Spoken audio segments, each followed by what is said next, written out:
person, I don't understand why if a person is a gangster, why you ain't just leaving it in the past. Telling a woman that you a pimp or telling a crowd that you a pimp or you were a pimp, I don't understand what that gets accomplished besides trying to threaten somebody else.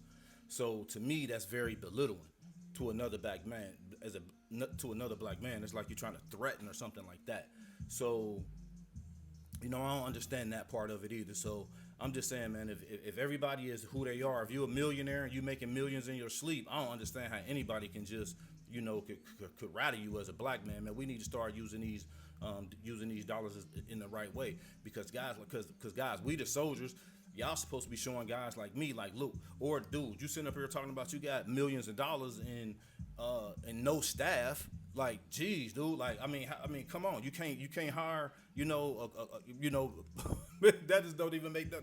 I just don't understand how that makes sense. Like something to brag about. Like how you a pimp and how you running $1 million business from your house and you get to spend all this time with your wife, but you don't even have no employees, but you got $1 million business. All these black people out here, man, and all your friends and cousins and people, man, that need jobs, and you running $1 million business with no employee. Like, come on, man. Like that don't even make sense to me.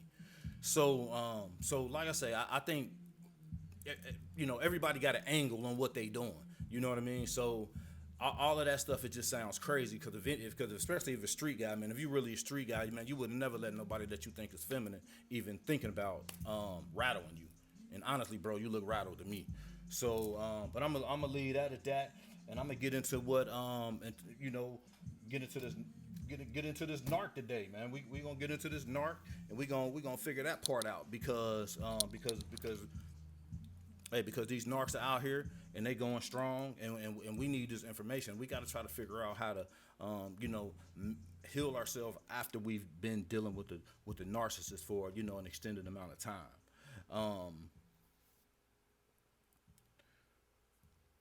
For the people who for like new people, I'm a new person. I'm developing information, and I'm offering help. I'm offering the things that help me through dealing with the narcissist that I was involved with, because it wasn't a relationship. We're not in a relationship with people like this.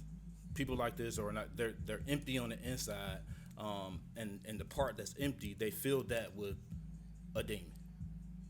So there's nothing that you were in with this person that was related to a real relationship.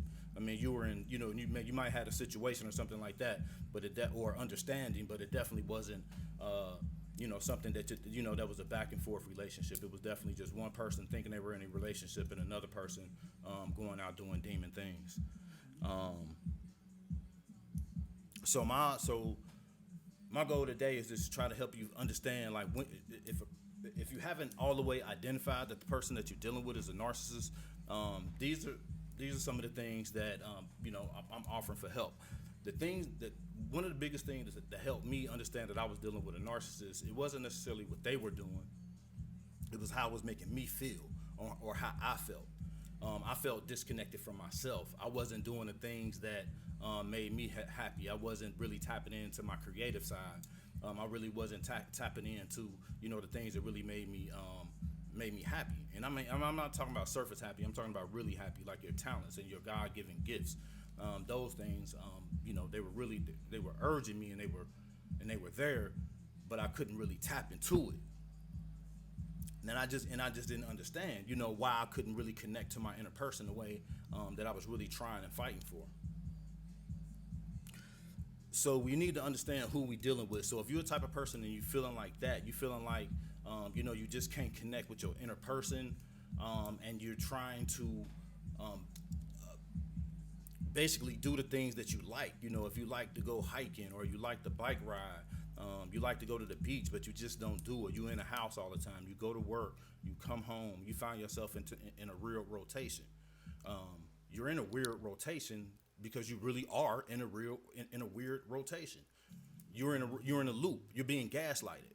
So that's why you feel so drained. That's why you feel so disconnected from yourself, because the narcissist in your life is infusing you with lies, and they're infusing you with making you feel like you did something wrong, and that can be heavy, and that's really heavy when you think that you're hurting the person that's in your household, when you're really trying to connect with them, and you're really not trying to to be hurtful, but somehow or another, the way they manipulate it is that you're being wrong, although you know you're not being wrong.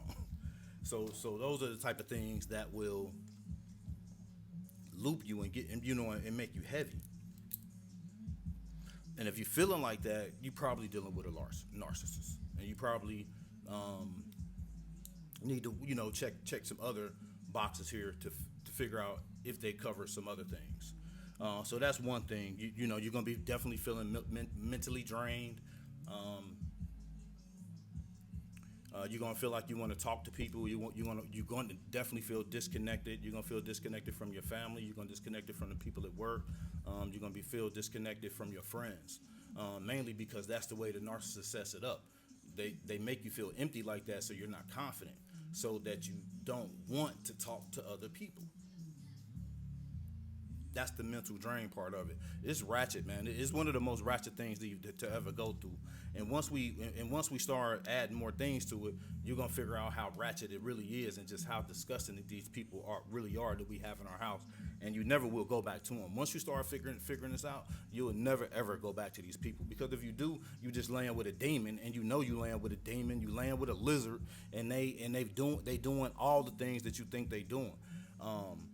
As far as the mental drain, when you think that they cheating, or you question them about bad behavior and things like that, you 100% got that right, and you hit the nail on the head. But they make you feel like you wrong for questioning them about something that you 100% see and you 100% know right. That's mentally draining. We're gonna go to the number two thing. The number two thing is basically arguing, or always creating disagreements.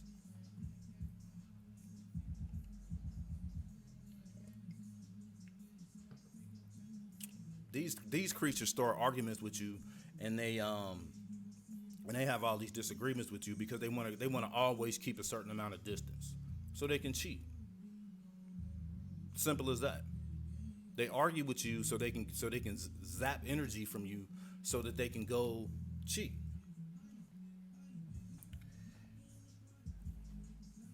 So that's why they argue with you. That's why you have so much disagreement with them. They're always in constant conflict. They're always in constant conflict with themselves, because they fighting all the demons on the inside of it. All the words and all the different things that they doing in the world is always fighting in their head. If they cheating on you with two or three different dudes, they got all these relationships running in their head. They got those relationships running in their head. They got the bull crap they doing at the job running in their head.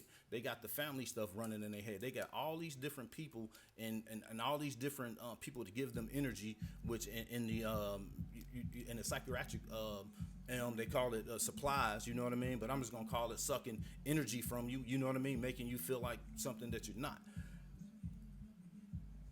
This is what it is. They zap your energy by creating arguments with you to make them feel good, so they can go entertain their other people, or their other supply, the other people that they dealing with. It's just simple as that. That's the most disgusting part about it to me. That's the part of it that definitely make them demons and lizards to me. Why you want to? Why you need them? Why you want to sleep with these people, bro? If you know these people, if you know your woman is like this, bro, and you want to sleep with her, bro, you sleeping with a demon, because she probably just been with the other supply, and she brought that bad energy to you. Started an argument with you, and then took that energy that she argued with you with, and went and gave it to another person. Dude, they got you in a seeing three people at all the time. It's called triangulation. They always got you triangulated with someone else. They always make you think that someone else is involved, or they're talking to someone else. Mainly because they are, but they want you to think that it's you. So that's so if you're getting a constant arguing, and you're getting constant bickering, and then there's a 3-day quiet session. That's because she's texting the other supply. She's she's chilling at lunch with the other supply. She just needs time to work out whatever she's working out with the other dude, and then she'll come back to you. It's a sick cycle. It's an everyday cycle with these people. They have an insatiable appetite to be fed every day. So all the things that you thought about them was all true because we thought things about them, or you thought things about them every day. There's never any peace in the house. There's never no time to where everybody, everything is good.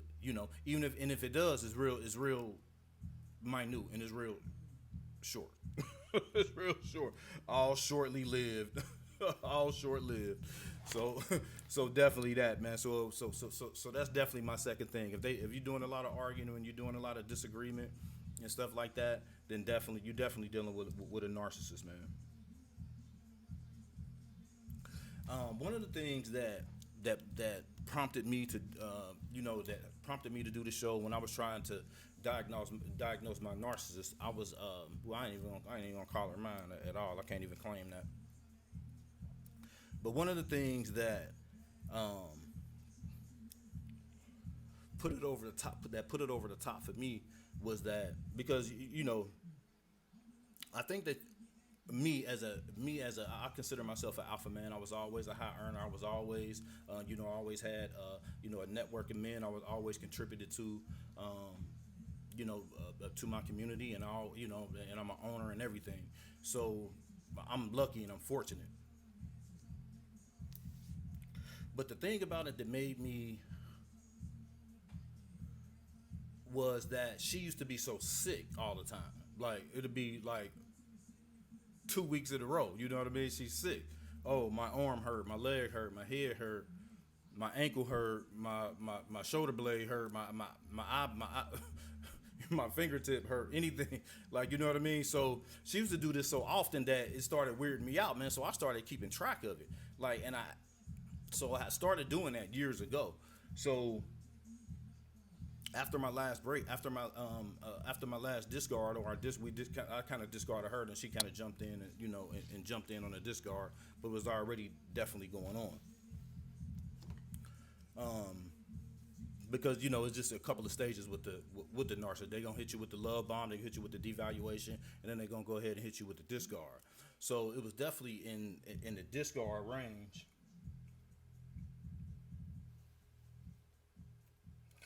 And I was just look so I had my own area, and I was looking through some old books and stuff, and I actually bumped into something that was like like 12 years old.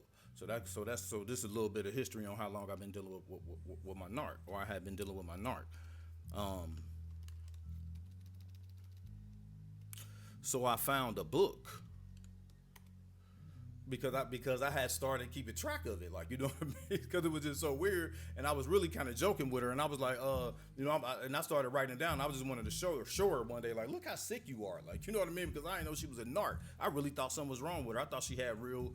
I thought I was helping a family member. Like I really, yeah, this stuff is sick, y'all. So so I used to write everything down. So I found a book, and I was reading, and I was sitting here and I was just reading. I was like, oh wow, and I bumped into about four other books that I had worked on over the years.